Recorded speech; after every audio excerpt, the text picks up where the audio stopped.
fucking so good.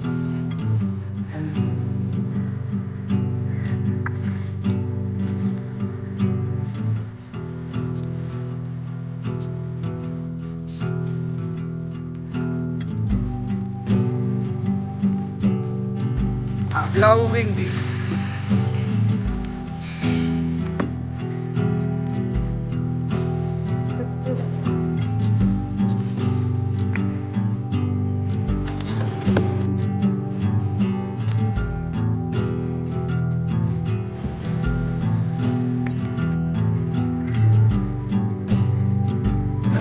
Actually, I don't have any idea this will be this much awesome.